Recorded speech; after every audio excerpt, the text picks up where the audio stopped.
Hey guys, welcome back to Coders Area. Here in this video, we are going to learn how to create React pop-up model without using any external library. So without wasting any time, let's get started. मैं आ गया हूँ desktop पे और यहाँ पे create करते हैं सबसे पहले एक folder let's say React pop-up model and इसको हम ओपन करते हैं VS कोड के अंदर। यहाँ पे सबसे पहले हम अपना React का प्रोजेक्ट सेटअप करेंगे। तो यहाँ पे टर्मिनल ओपन करते हैं and because of my system configurations I have to bypass the execution policy npm create read @latest and हमें इसी फोल्डर के अंदर अपनी सभी फाइल्स को रखना है। तो यहाँ पे एक डॉट भी लगा देते हैं जिससे इसी फोल्डर के अंदर हमारा रिएक्ट का प्रोजेक्ट क्रिएट हो जाएगा। तो यहाँ पे एंटर हिट करते हैं एंड यही नेम हम हमारे प्रोजेक्ट को देंगे। यहाँ पे सिलेक्ट करते हैं रिएक्ट एंड जावास्क्रिप्ट। तो हमारा रिएक्ट प्रोजेक्ट यहाँ पे क्रिएट होकर आ गया है। अब यहाँ पे रन करते हैं कमांड npmi सो दैट जो भी डिपेंडेंसीज हैं वो सभी इंस्टॉल हो जाएं with the reference of package.json file. जब तक ये डिपेंडेंसीज इंस्टॉल हो रही हैं हम हमारी app.jsx में चलते हैं और यहाँ पे थोड़ा सा क्लीन अप कर लेते हैं। इस कोड को हम कर देते हैं यहाँ से रिमूव एंड यहाँ पे एक डिव के अंदर रिटर्न कर देते हैं एक h1 let's say welcome to coders area guys and यहाँ पे इस स्टेटमेंट को भी क्लीन कर देते हैं। index.css डिफ़ॉल्ट css को हटा देते हैं हम app.css से भी हटा देते हैं एंड यहाँ पे सभी डिपेंडेंसीज इंस्टॉल हो चुकी हैं। हम यूज़ करेंगे इस प्रोजेक्ट के अंदर टेलविंड css।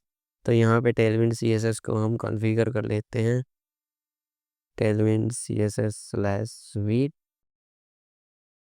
एंटर एंड जब तक ये इंस्टॉल हो रही है हम इसको कॉन्फ़िगर कर लेते हैं।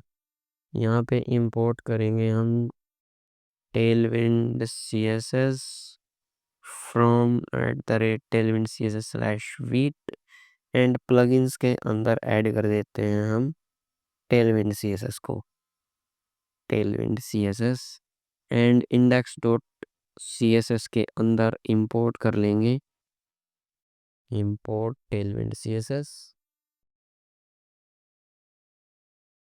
तो हमारा प्रोजेक्ट का सेटअप हो चुका है। अब हम हमारे प्रोजेक्ट को स्टार्ट करते हैं। यहाँ पे npm run dev कमांड को एग्जीक्यूट करते हैं and this is the link where our project is started and here you can see welcome to coders area. तो यहाँ पे सबसे पहले जो ये वाइट बैकग्राउंड है इसको हटाते हैं ताकि आपकी आंखों में ना चुभे। इसको क्लास नेम देते हैं, मिनिमम हाइट देते हैं स्क्रीन एंड बीजी हम देते हैं इसको कस्टम दैट इज 2121 एंड इसको हम फ्लैक्स देते हैं, जस्टिफाई कंटेंट देते हैं सेंटर एंड आइटम्स दे देते हैं सेंटर जल्दी से क्योंकि CSS लिखना हमारा अभी मोटिव नहीं है। तो हमारा कंटेंट यहाँ पे सेंटर में आ चुका है। यहाँ पे h1 की जगह पे हम रिटर्न करेंगे एक बटन को। बटन के अंदर हम लिखते हैं लेट्स से ओपन एंड इस बटन को भी थोड़ा सा स्टाइल कर देते हैं। इसको हम पैडिंग x दे देते हैं 3, पैडिंग y दे देते हैं 2, इसको दे देते हैं हम बीजी ब्लू 500 एंड राउंडेड रख देते हैं इसको एंड हियर यू कैन सी हमारा बटन हमने क्रिएट कर लिया है जो कि हमारे पॉपअप को ओपन करेगा। इसके लिए हम कर्सर रखेंगे पॉइंटर क्योंकि जब तक कर्सर पॉइंटर नहीं होता बटन के ऊपर तो मज़ा नहीं आता। तो यहाँ पे हमने हमारा बटन क्रिएट कर लिया है। अब हम क्रिएट करेंगे हमारे पॉपअप का कंपोनेंट। तो यहाँ पे सोर्स के अंदर एक फोल्डर क्रिएट करते हैं लेट्स से कंपोनेंट्स एंड इसके अंदर एक फाइल क्रिएट करेंगे लेट्स से पॉपअप model.jsx। यहाँ पे एक रिएक्ट का फंक्शनल कंपोनेंट लेते हैं एंड यहाँ से रिटर्न करेंगे एक डिव को। इस डिव के अंदर एक और डिव रख लेते हैं हम। तो यहाँ पे ये जो हमारा आउटर डिव है जो कि कंटेनर है पॉपअप का, इसको हम स्टाइल देंगे। इसकी पोजीशन हम रखेंगे फिक्स्ड, इंसेट रख देते हैं इसके लिए 0। इसको बैकग्राउंड दे देते हैं ब्लैक विद ओपेसिटी 30% एंड इसको हम फ्लैक्स देंगे एंड जस्टिफाई कंटेंट कर देते हैं। इसके लिए हम center, justify center and items दे देते हैं। इसके लिए हम सेंटर। ओके। एंड जो हमारा इनर डिव है that is the real popup, इसको हम क्लास नेम देते हैं। इसकी विड्थ रखते हैं हम लार्ज, बैकग्राउंड रख देते हैं वाइट, राउंडेड कर देते हैं इसको। एंड इसके अंदर हम लेट से एक फॉर्म क्रिएट करेंगे, लॉगिन फॉर्म कह सकते हैं हम इसको। और इस फॉर्म से पहले यहाँ पे एक H2 हेडिंग लगा लेते हैं, let's say login. And action के अंदर हमें कुछ नहीं चाहिए यहाँ पे। एंड यहाँ पे एक इनपुट बटन क्रिएट कर लेते हैं, let's say email. And place holder रख देते हैं ईमेल। ईमेल इसको करते हैं कॉपी। यहाँ पे रखेंगे हम पासवर्ड। पासवर्ड टाइप का इनपुट ले लेते हैं एक, यहाँ पे लिख देते हैं पासवर्ड। एंड यहाँ पे क्रिएट कर लेते हैं एक button of type submit. And यहाँ पे हम लिख देते हैं लॉगिन। एंड पॉपअप को क्लोज करने के लिए हम एक और बटन क्रिएट कर सकते हैं यहाँ पे, that is close button.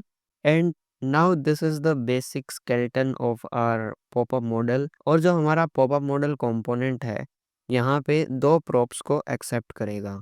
First one is open, क्या हमारा पॉपअप ओपन है, ये एक बूलियन वैल्यू लेगा ट्रू और false. And second one is a method on close. तो यहाँ पे हम conditionally if not is open means is open false है, तो हम यहाँ पे रिटर्न करेंगे नल। तो यहाँ से कुछ भी रिटर्न नहीं होगा, लेकिन जब इज ओपन ट्रू होगा तो हमारा ये वाला ब्लॉक ऑफ कोड रिटर्न हो जाएगा। And to use this popup we have to import it in our app.jsx। तो यहाँ पे हम पॉपअप मॉडल को कर लेते हैं इंपोर्ट। एंड इसी डिव के अंदर जो हमने यहाँ से रिटर्न किया है इसके अंदर हम इस कंपोनेंट को रेंडर करेंगे। तो यहाँ पे हमारा पॉपअप मॉडल होगा। एंड इसके अंदर जो इसकी दो प्रॉप्स हैं, first one is open and another one is on close. तो इज ओपन के लिए हम यहाँ पे एक स्टेट वेरिएबल क्रिएट करेंगे।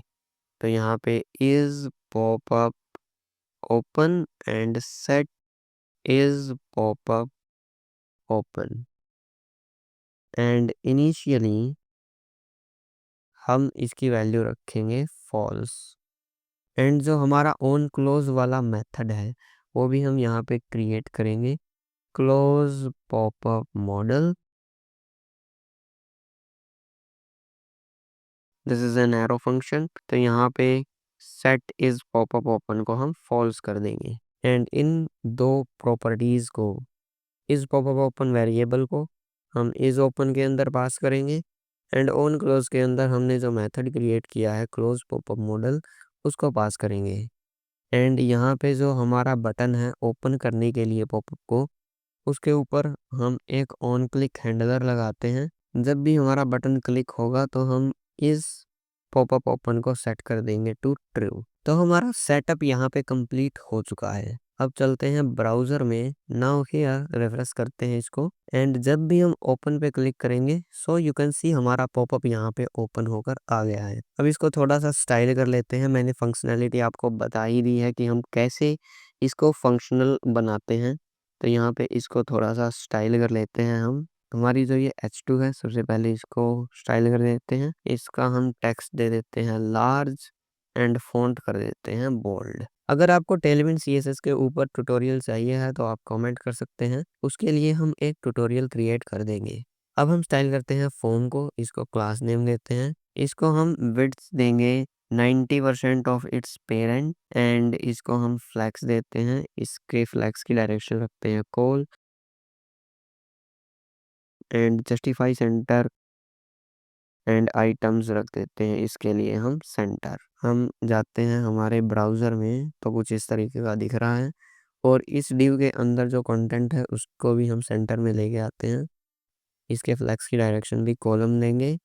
जस्टिफाई कंटेंट करेंगे इसके लिए सेंटर। एंड आइटम्स करेंगे इसके लिए हम सेंटर। गैप दे देते हैं 4 का। एंड जो हमारे फॉर्म के अंदर एलिमेंट्स हैं उनके बीच में भी 4 का गैप दे देते हैं। तो यहाँ पे आप देख सकते हैं कुछ इस तरीके का हमारा पॉपअप क्रिएट हुआ है। इसके अंदर हम पैडिंग भी दे देते हैं, पैडिंग वाई दे देते हैं 4। एंड जो हमारे ये इनपुट बॉक्सेस हैं इनको हम स्टाइल करते हैं यूजिंग मल्टी कर्सर फंक्शनैलिटी। यहाँ पे क्लास नेम देते हैं, विड्थ देते हैं इनको हम फुल, बॉर्डर दे देते हैं इनको, एंड राउंडेड कर देते हैं इनको, पैडिंग एक्स दे देते हैं 3 एंड पैडिंग वाई दे देते हैं इनको 2। नाउ ये हमारे इनपुट बॉक्सेस हो गए। Now we have to style this submit button. इसके लिए हम बीजी ब्लू कर देते हैं 500। हवर करेंगे तो इसके लिए हम बीजी ब्लू कर देंगे 600। राउंडेड कर देते हैं इसको हम, एंड इसके लिए हम विड्थ दे देते हैं full, and what we can do, padding X दे देते हैं 3, पैडिंग वाई दे देते हैं 2। यहाँ पे आते हैं तो हमारा जो लॉगिन बटन है वो कुछ ऐसा दिख रहा है। कर्सर पॉइंटर दे देते हैं इसको, कर्सर दे देते हैं इसको पॉइंटर, एंड इसका टेक्स्ट वाइट कर देते हैं, टेक्स्ट कर देते हैं वाइट। जो हमारा क्लोज बटन है इसको भी स्टाइल कर देते हैं। इसका हम बीजी देंगे रेड 200। इसको हम बॉर्डर देंगे बॉर्डर रेड 300, एंड इसका जो टेक्स्ट है उसको हम रेड करेंगे 500। Now this is the close button, and इसकी विड्थ होगी 4/5 of its parent, and padding x, not padding x, padding why they देते हैं इसको हम 2, एंड राउंडेड भी कर देते हैं इसको। नाउ हियर यू कैन सी हमारा पॉपअप हमने स्टाइल कर लिया है। So this is the popup. जब हम क्लोज बटन पे क्लिक करेंगे तो ये पॉपअप क्लोज हो जाना चाहिए। तो उसके लिए इस पे हम लगाएंगे ऑन क्लिक हैंडलर।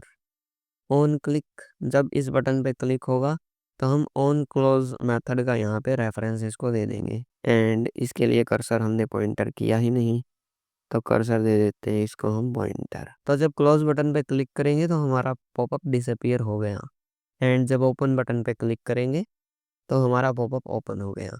तो कुछ इस तरीके से आप रिएक्ट के अंदर बिना किसी थर्ड पार्टी लाइब्रेरी का यूज़ किए पॉपअप मॉडल को क्रिएट कर सकते हैं। वीडियो अच्छी लगी हो तो वीडियो को लाइक कर देना, चैनल पे नए हो तो चैनल को सब्सक्राइब कर देना।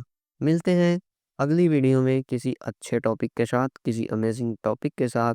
तब तक के लिए keep learning, keep growing, bye bye.